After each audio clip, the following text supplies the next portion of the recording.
You're watching Pyro Media Network.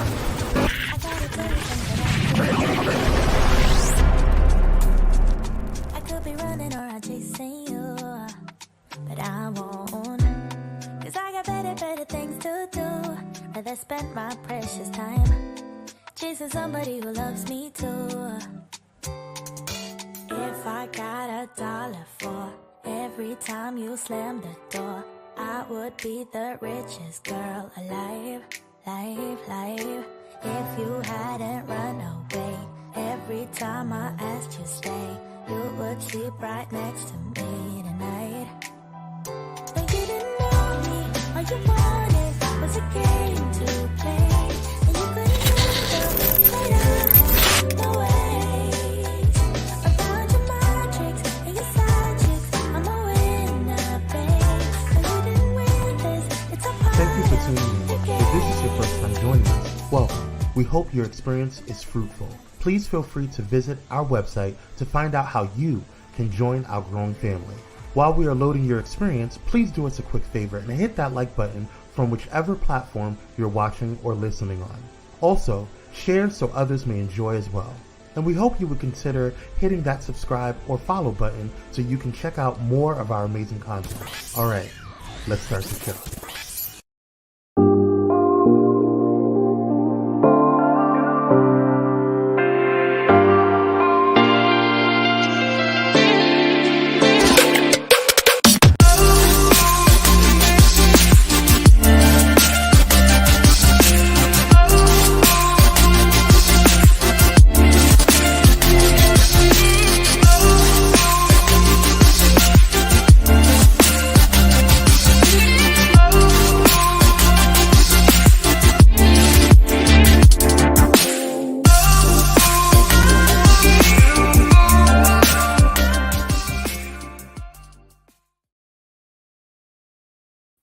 Hey, happy Friday, Junior. Welcome to Nicole D. Vick Live. I am Nicole D. Vick. Yay! Doctoral candidate. I have to say that because I am working on my dissertation, and baby, we almost there. Chapter 4, you got some work to do. Chapter 5, I'm just chugging and plugging and making it happen. So pretty soon, y'all be able to officially call me Dr. Vick. But until then, I am a doctoral candidate. I'm so happy to have you here today. This is the next, the weekly episode for this month on Black Women's History Month.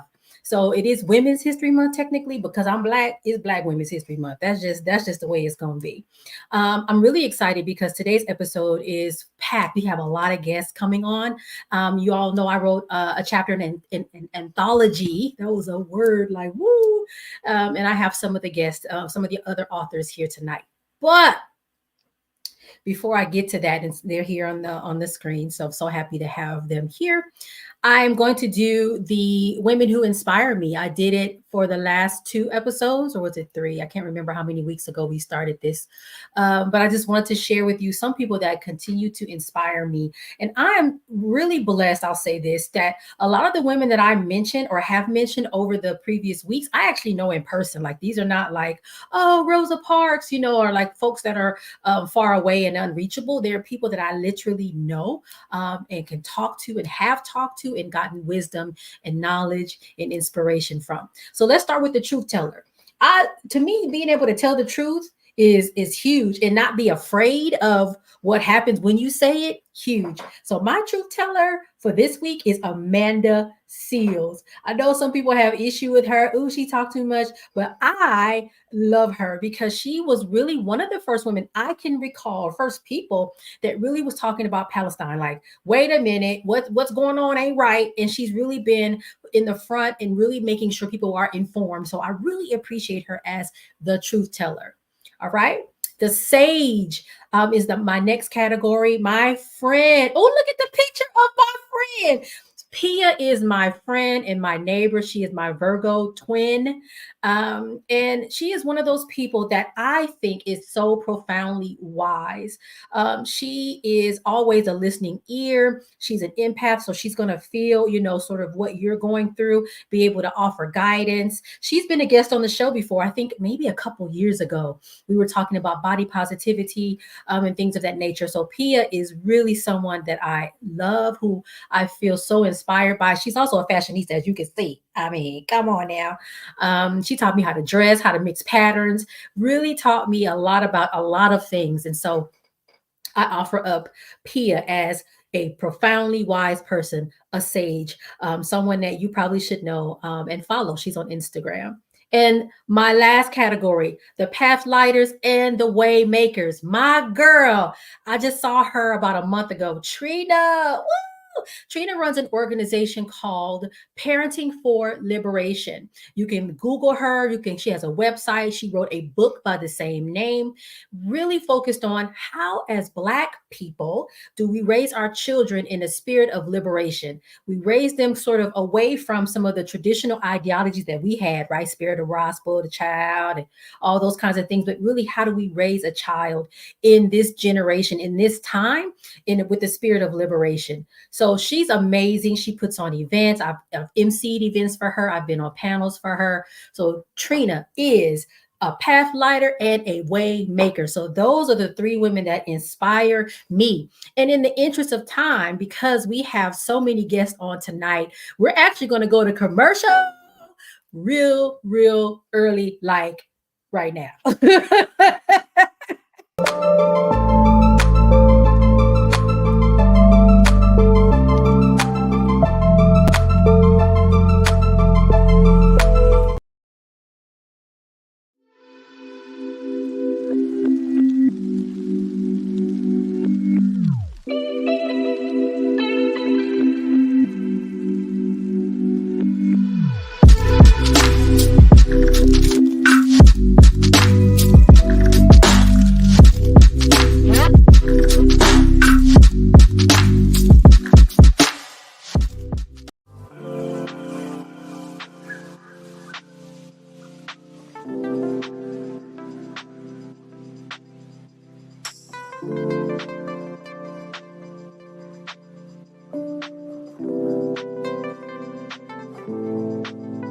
Because self-care should be luxurious. Luxe Noir.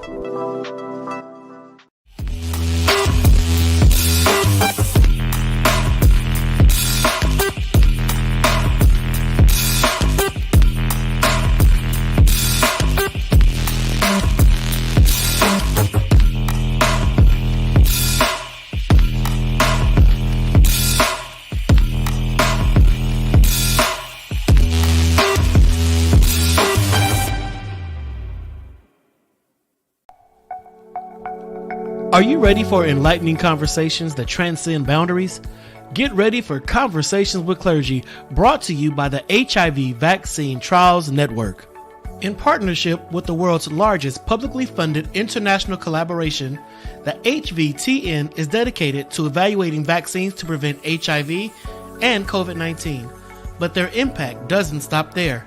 The HVTN is at the forefront of advancing vaccinology, social and behavioral sciences, statistics, immunology, and even contributing to the research on tuberculosis and COVID-19 vaccines. By supporting Conversations with Clergy, the HVTN not only brings you thought-provoking discussions, but also contributes to the global effort to combat infectious diseases. Tune in, stay informed, and be a part of the change. Conversations with Clergy, supported by the HVTN, empowering conversations, empowering lives. Join us in this journey of knowledge, understanding, and progress. Conversations with Clergy, proudly brought to you by the HIV Vaccine Trials Network, because together we can make a difference.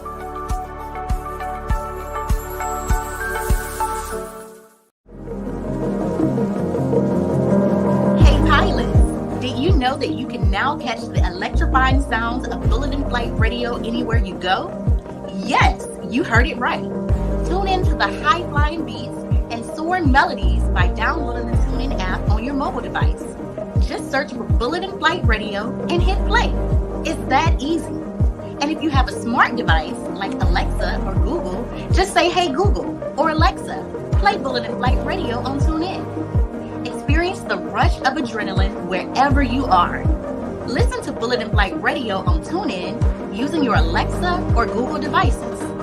Soaring through the skies has never sounded this good. Don't miss out on the ultimate musical journey. Tune in now to Bullet in Flight Radio on TuneIn and let the music take you on an unforgettable ride. Get ready to elevate your listening experience. Brought to you by Bullet in Flight Radio.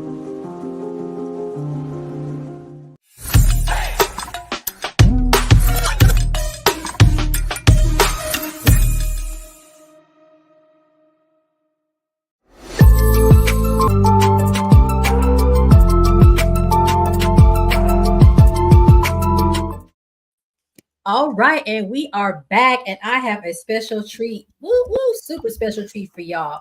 You already know, as I've mentioned before, I have contributed a chapter to the anthology, and I can't say anthology? Why can I not say hello? Anthology, Triumph in the Trenches. So tonight I have a few of the co-authors with me here, and we have a lot to cover. So I'm going to jump right in. Are you already here? All right. So I'm so happy that you're here. Let's go ahead and jump in. I'm gonna just go. I said go around the room. We're not in a room. Well, I guess we're in a virtual room. Virtual room. But anyway, how are y'all? Doing well. How are you? Good. This is what we gonna do. I'm gonna pull, each one of you, and I want you to tell me who you are, where you're from, and if you can, in 5 words or less. I know sometimes that's hard, like I can't say it. In 5 words or less, describe what your chapter is about. So since Natasha is right next to me, can you go first? Hi, Dr. Natasha Anderson. I'm from Atlanta, Georgia. My chapter is chapter 14. It's called Even With My Mouth Closed, I Still Speak. And it's all about having a voice even when I enter spaces. Wow. Okay. All right. Mm-hmm. Thank you. All right, Sharita, go ahead. Hello there, Sharita Rollins, and I am excited to be here with you. Thank you. My chapter is called Escalator Blues, and 5 words or less is a challenge, but I'm going to say emotionally intelligent thinking and decision making. Okay. I'm a conversation coach from Kansas City, Missouri. All right. See, we global. All right, Dr. Grenville, come on now. Hi, I am Delia Grenville, and my chapter is about workplace group aggression. I know all of you guys know what I'm talking about, that sort of weird silent thing that's happening. And you're just sort of like, how did this become about me being the person who did everything wrong? Listen. Hey, Dr. Mary, tell us who you are and where you're from, and in 5 words or less, if you can, what your chapter is about. Hi, excuse me. I'm Dr. Mary Darden Robinson. I'm actually in the Hampton Roads area, so I'm in Virginia. My chapter is actually about eliminating the diversity desert workspace. Wow. Okay. All right, Leah, come on. Put your head wrap on. Yeah, with my head wrap on. Thank you for shouting me out. I appreciate that. So I am Leah T. Murphy, and I am based out of Philadelphia, Pennsylvania. And my chapter is titled "The Game is Rigged: Career Accelerators and Career Derailers." And in 5 words or less, it really helps people focus on intentional collaboration, sponsorship, and avoiding the burden of responsibility for others' microaggressions. Microaggressions. All right. And so I'll share my chapter. My chapter is around the call. I think I called it, I can't remember the title, but I think I said something like the call that's coming from inside the house.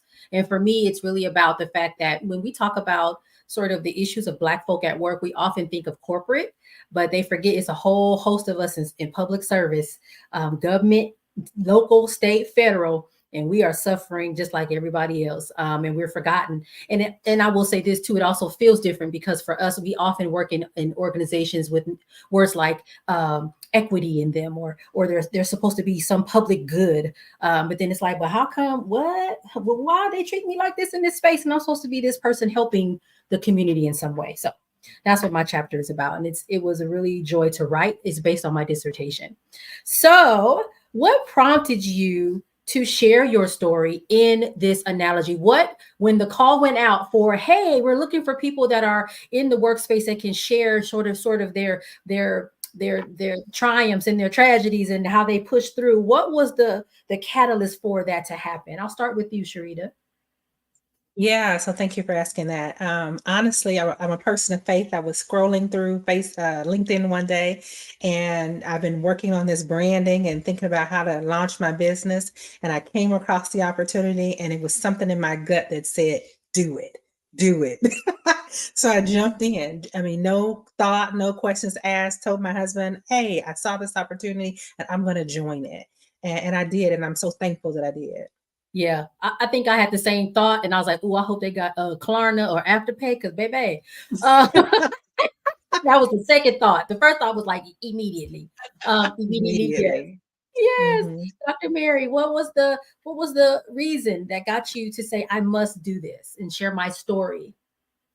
Well, similar to what Sharita just shared, I'm really big on being obedient in times when I need to be obedient. Um, Although I struggle a little bit in that area, when it is time to be obedient, I just know and I get the feeling I have to act. And I actually had read the first book that Elizabeth Lever wrote, I'm Not Yelling. And I remember sitting at my space at work, and almost in tears based on just the microaggressions, the ridiculous disrespect that's out there. And so when I saw that opportunity and I saw it was connected to her, I knew that it was right. Yeah, Delia. Yeah, so for me, I'd already been on sort of a year and a half long journey of sharing the story about workplace group aggression called mobbing. I didn't want to use the word mobbing at the beginning because most people don't know that has a word. And in this mission to get this word out in the last 18 months or so, I see it all over the internet now. More people are acknowledging it by its name.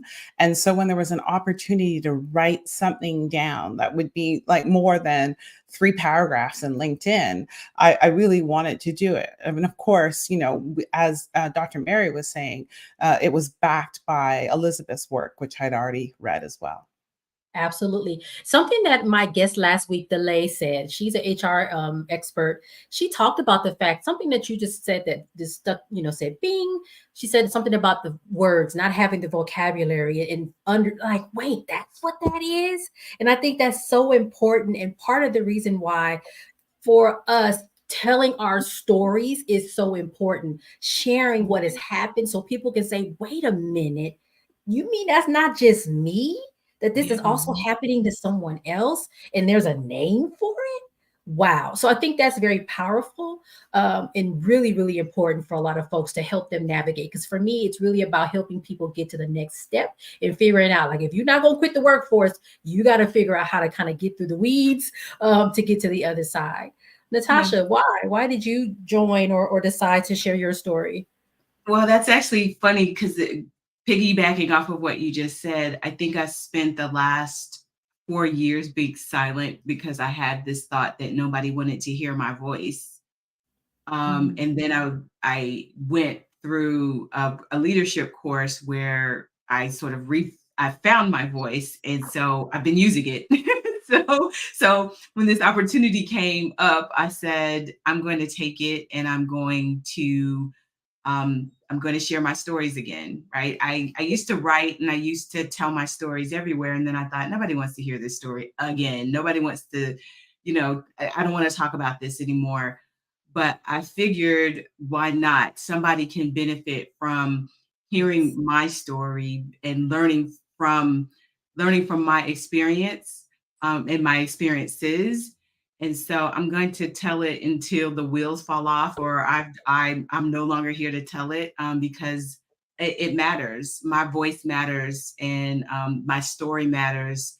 And so I'm going to do this because I feel like this is what I'm meant to be doing. And so my voice is no longer going to be silent. I'm not going to let that happen anymore. Absolutely. I'm so excited. I'm happy that you made that decision. Funny thing that you mentioned being silent. As you know, I'm writing on my dissertation and about the experiences of Black people that work in local health departments across the United States. And it's funny, or not funny, it's interesting, I'll say, because I noticed one of the comments was, well, I guess I'll just stay here and just shut up. And I was asking on LinkedIn for help. I was looking for a specific journal article or something to back up the concept of safe spaces. And someone on LinkedIn was so gracious to send me an article, and it was about self-silencing and how Black women self-silence in the workspace, where they just say, I'm just not going to say nothing. Because for us, we realize, well, why say anything? First of all, don't nobody care, and nothing's going to change. But I like that you're literally telling that counter narrative, like, oh, no, I'm still going to tell it. I'm still telling. It's so and so important. Leah, what was your catalyst? So I think it's really been said really well by all of the other panelists. So I won't repeat any of that. But ultimately, for me, I am someone who is driven by collaboration. I enjoy the opportunity to be amongst other very sharp people and minds. And I was excited at the opportunity that there would be this collective of individuals that I would have never been able to convene myself, all brought together specifically for this purpose to create this thing. And I thought the thing was so important in this anthology, Triumph in the Trenches, Navigating Success for Black Professionals, was so important for me to participate in because, one, I am not speaking for any organization. I don't have any responsibility or obligation to an organization outside of my own at this stage in my professional life. And I know that that's a privilege that a lot of us don't necessarily always get to speak from that position. So I wanted to fully use that privilege, right? Because we all have it in different ways. And then the other part for me was, as we carry this forward and as we, are no longer here to tell the stories verbally, to really encapsulate this, these narratives and these important stories and references and experiences so that someone else can benefit, but also that they live in history for years to come. So that kind of opportunity really was inspirational for me. And the opportunity to collaborate with other really sharp, capable minds, like some of the women who are here today, was like, yeah, we can make this happen. This sounds good. It was amazing. And there are 22 authors, and not all of them are women. There are folks from all different industries represented. And I think that's also what makes it really special and unique. And I don't know what happens to me. Sometimes I'll be asleep or on my way to sleep, and I'm like, you know what? And something will just come to mind. And that's what happened with me. I said, this book is like the Green Book, but for Black working people. That's what it is. And if all of you who are watching, or even when you watch it later in the replay, don't know what the Green Book is, back in the early days, and I don't know how early, but back in the day, as the Great Migration was happening and folks were leaving the South, Black people were leaving the South, going to the East Coast, Midwest, West Coast, they needed a way to figure out which gas station to go to, which hotel would accommodate them, which restaurants they could, go and get food from and not be harmed with violence, property damage, property loss, or anything like that. And so the Green Book became this sort of guide for people. Okay, I'm going from Mississippi to Los Angeles. So how, along the way, where can I stop for safety? And so I see this as a way for movement. Not literal movement, but how do we get through this workplace in one piece? Because baby, these places, if we ain't careful, will stroke you out, and we ain't nobody got time for that right now. We ain't got time for no heart attack. We ain't got time. So how can we do this and navigate this in a way that is safe and healthy for us? Especially if you can't leave. I got a pension to look forward to, so hey. So while I'm there, the next 4 years, how can I get through this in one piece? Shout out to you, Nicole, for actually saying the Green Book reference too, because as soon as you said it, I feel like it was a universal alignment. Like, yes, we all agree. Like, no one was like, well, maybe not. It was like, oh, absolutely. Shout out to you for having that association and that vision, and really being able to give an analogy that people could really relate to. Because I could not agree with you more. Well, I have to say that because there's collectively, I think we all agree that there's still work to be done. it's not that we're up for the challenge, right? And that's the thing. And so I know in my chapter, I can't speak for anybody else's, but I know in my chapter there's a call to action. Like we're not doing this work alone. So there's a call to action at the end of my chapter. Like, yes, read the nice stories, and I tell stories in it, but like at the end of it, it's like, hey y'all, it's time for us all to get to work on this, right? Like I'm calling us all to the mat, to the carpet. We got to get on the court and let's all do this thing together. So, sisters and brothers in this thing together. So, because if we come together, we're more powerful together than we are apart. We can all agree to disagree. We're not a monolith, right? But together we can do this work and overcome a whole bunch of things, right? So that's the thing. Absolutely. So my next question for you, because I think we've covered, I was going to ask, why is this book important? I think we've made that clear, right? Just even from hearing from all of you, and the whole green book, analogy makes a lot of sense. But I want to ask all of you, what does it mean to triumph? So, we triumph in the trenches. Okay, we in the trenches, but what does triumph look like for all of you? Or what do you hope that triumph looks like for the people that are reading this book? I will start with Delia. I think for triumph, right? It's something that comes from within you and feeling strong, feeling like you belong there, feeling like your story and the sense of who you are matters, but having a kinship with the people around you, regardless of who they are. And I think oftentimes the way we're treated in so many of these environments, we don't feel like we can pat ourselves on the back, give ourselves a little hug, self-love, cheer ourselves on, and feel that someone else would be cheering us on. I'm usually going to social media for that. Or for my spouse or my partner. And somehow, as you said, the green book analogy, it stuck with all of us. Why don't we have that safety in the workplace? Wow. And something that you said, it's funny how my brain works, because Leah had said something to me on your podcast, and I said I've said this to several people since, about rewiring your feedback loop, right? And being intentional about that. So to Delia's point, we should expect that. I think we should expect that if we are, yay, I'm getting my doctorate, and you should expect your staff to be, or your supervisor to be happy for you. But the funny thing is, the literature says, because I'm in the literature because I'm writing this dissertation, the literature says that when Black people self-promote, hey, I just did this great thing. Oh my gosh. Actually, it's harmful. It's harmful to us, because the supervisors are like, wait a minute.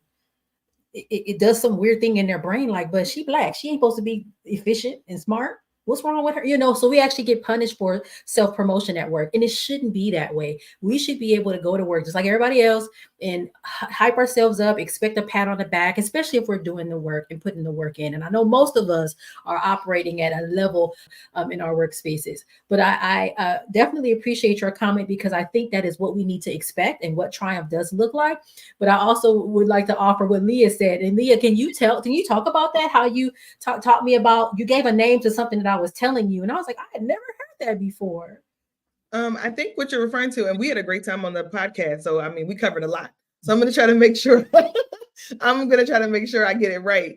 And I focus on curating your intake, right? And there's a certain amount of like us filtering out the things that are not serving us, because there's so much that is required of us mentally. So we have to really be in a mindset in order to accomplish the things that we desire to accomplish for ourselves. So curating your intake, but you were specifically talking about in the workplace, like day to day. And I was saying to retune your feedback loop so that you can have sources outside of your workplace that give you the acknowledgement, the recognition, the community that you need. There's so many of us who are only getting or only operating at work. So we're very limited in the ways that we get feedback and the people that we get it from. And that will cause us to perceive the world differently, to perceive ourselves as not quite making it, as underperforming, or to be comparing ourselves to other people on social media. And then that sends us in a different direction. So ultimately, as you're retuning your feedback loop to say, what are the other sources of positive recognition, acknowledgement, collective and community that we really desire and need as human beings.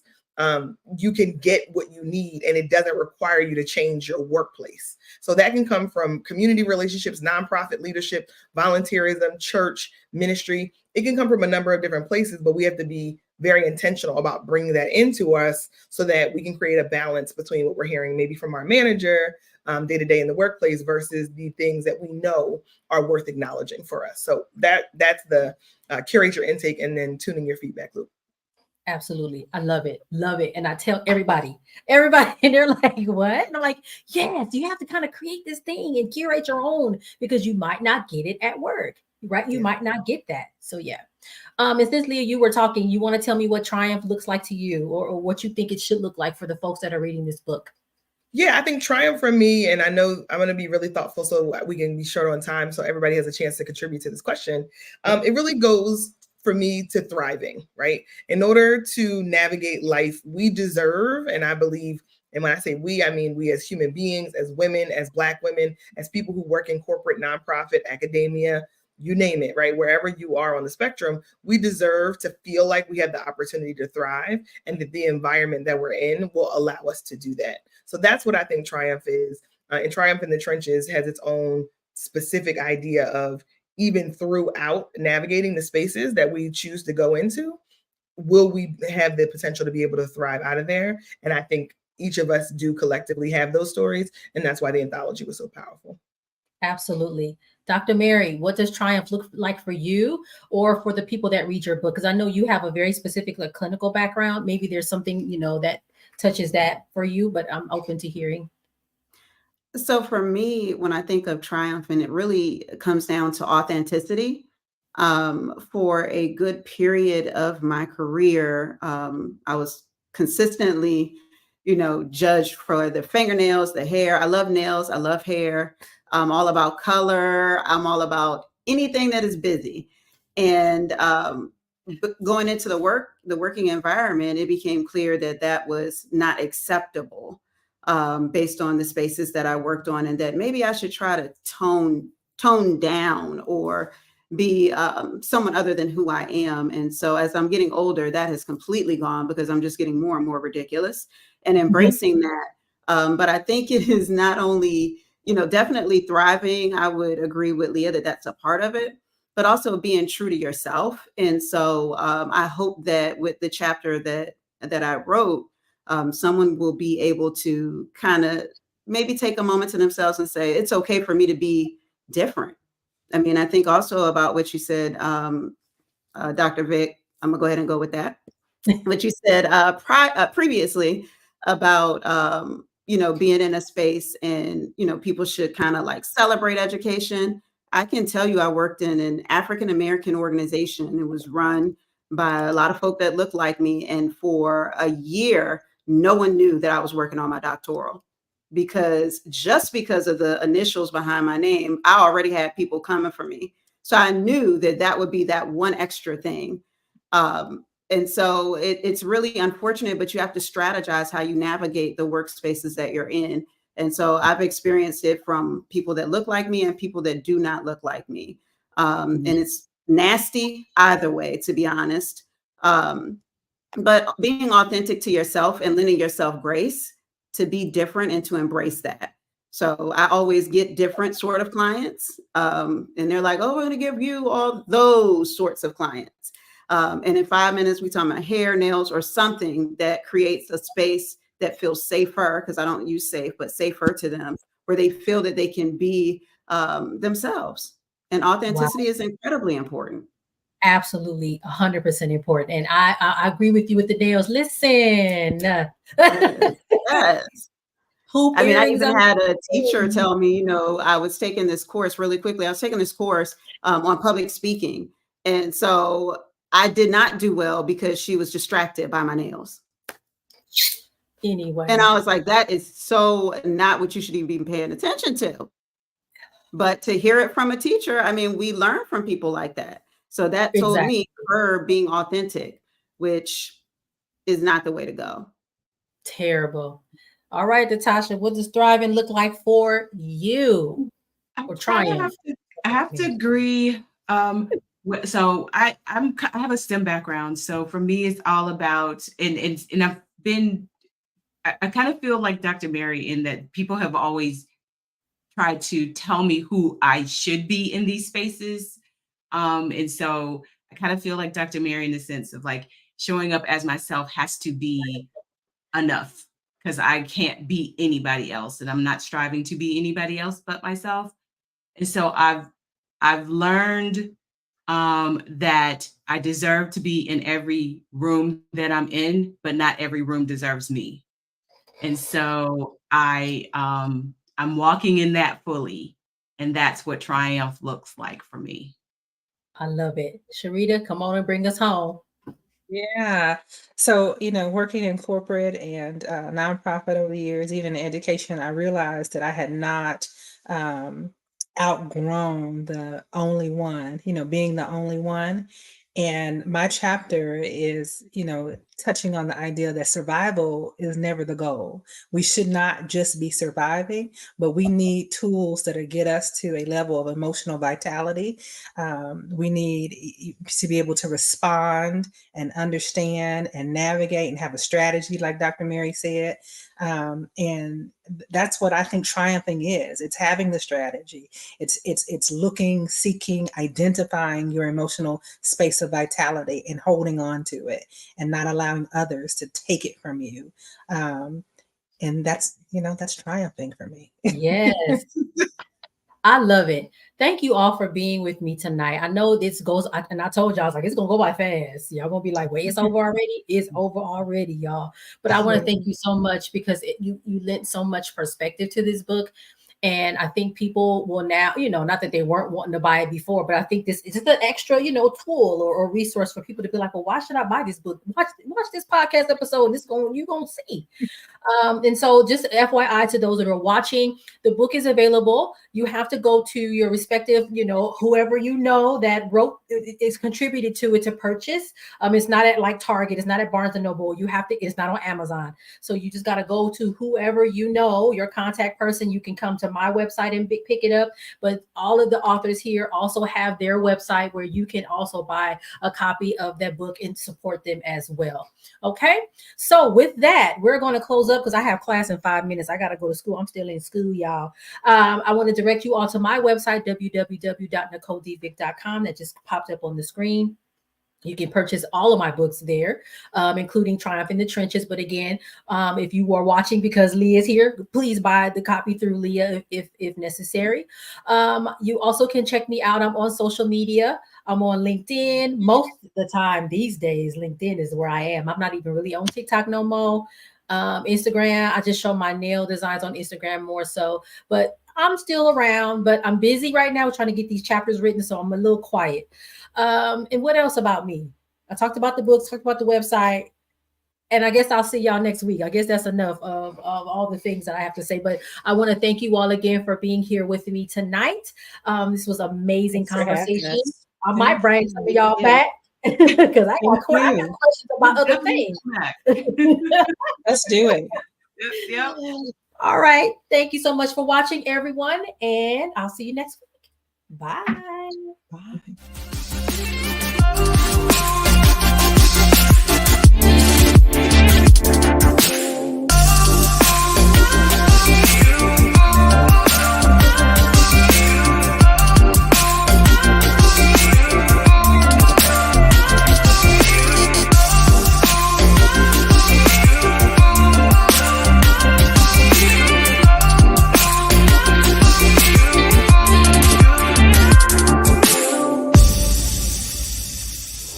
Thank you for watching Pyro Media Network. For more information, please visit pyromedianetwork.com.